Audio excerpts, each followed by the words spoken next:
સિદ્ધપુરમાં એક ભગત હતા, એને તાવ આવ્યો. તાવ કોઈ રીતે ઉતરતો નહોતો, એટલે બધા એ જમાનામાં તો આજથી વર્ષો પહેલા તો બહુ અંધશ્રદ્ધા ઘર કરીને બેઠેલી, એટલે બધા કહે છે કે તમે કંઈક દોરા ધાગા કરાવો, આમ કરાવો, તેમ કરાવો. પણ ભગત તો કાંઈ માને નહીં, પણ એની માં એ હરિભગત નહીં. એટલે કોઈ એક ફકીર હશે તો એની પાસે જઈને દોરો કરાવી આવી, અને દોરો લાવી અને આવડો જે ભગત હતો ને એનો છોકરો એના ખાટલે બાંધી દીધો ખબર વિના. અને માળું કરવા સંજોગ તે બીજે દાડે તાવ ઉતરી ગયો. એટલે આ ભગત કહે છે કે માં હવે મને સારું થઈ ગયું, હું ખેતર જાઉં. તે એની માં કે બટા આ તાવ તને કેમ ઉતર્યો ખબર? તો કે ના. એ કે આ કે ઓલા ફકીર પાસે હું દોરો કરાવી આવી ને એટલે આ તારો તાવ ઉતરી ગયો. ક્યાં છે દોરો?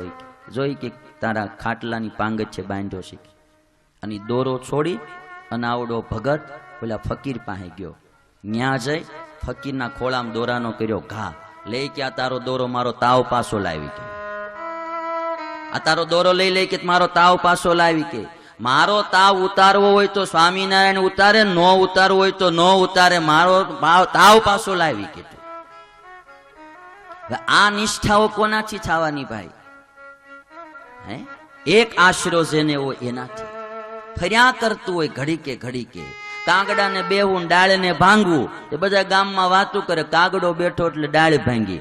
ઝાઝુ તો સમાજમાં આવું હાલે છે, ઝાઝુ આવું હાલે છે.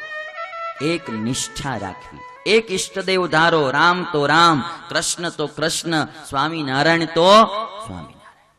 પછી ભજને એનું, ધ્યાને એનું. પછી સીતારામની ધૂન ગવાતી હોય ને તો કૃષ્ણનો ભગત તો ધ્યાન તો કૃષ્ણનું કરતો હોય. એ હરે કૃષ્ણ હરે રામ ગાતો હોય તો એ ધ્યાન તો એના સ્વામિનારાયણનું કરતો. ઈષ્ટદેવ એક હોય, એક આરે એક ઘોડે બેહાય, એક સાથે બે ઘોડે બેસવા જાઓ તો પડો. માટે એક ઈષ્ટદેવ નક્કી કરી અને એની આરાધના જીવનમાં શરૂ કરવી જોઈએ. આ ભાગવત એ શીખવાડે કે હરિનો આશ્રય કરવો. એક ઈષ્ટદેવ ધારીને માણસે મંડું. મંત્ર એક, ઈષ્ટદેવ એક, નિષ્ઠા એક. એ માણસ આધ્યાત્મિક માર્ગમાં સફળ થાય. હું આ લોકના માણસો માટે વાત નથી કરતો. જેને કાંઈક આત્માને પરમાત્માને પામવા હોય એને આ એક નિષ્ઠા જીવનમાં હોવી જોઈએ. અને એવી નિષ્ઠા હોવી જોઈએ કે જીવનમાં સુખ આવે કે દુઃખ એને એના ઈષ્ટ દેવમાં કોઈ દી સંશય ન થાય કે ભગવાને મારું આમ કેમ કર્યું.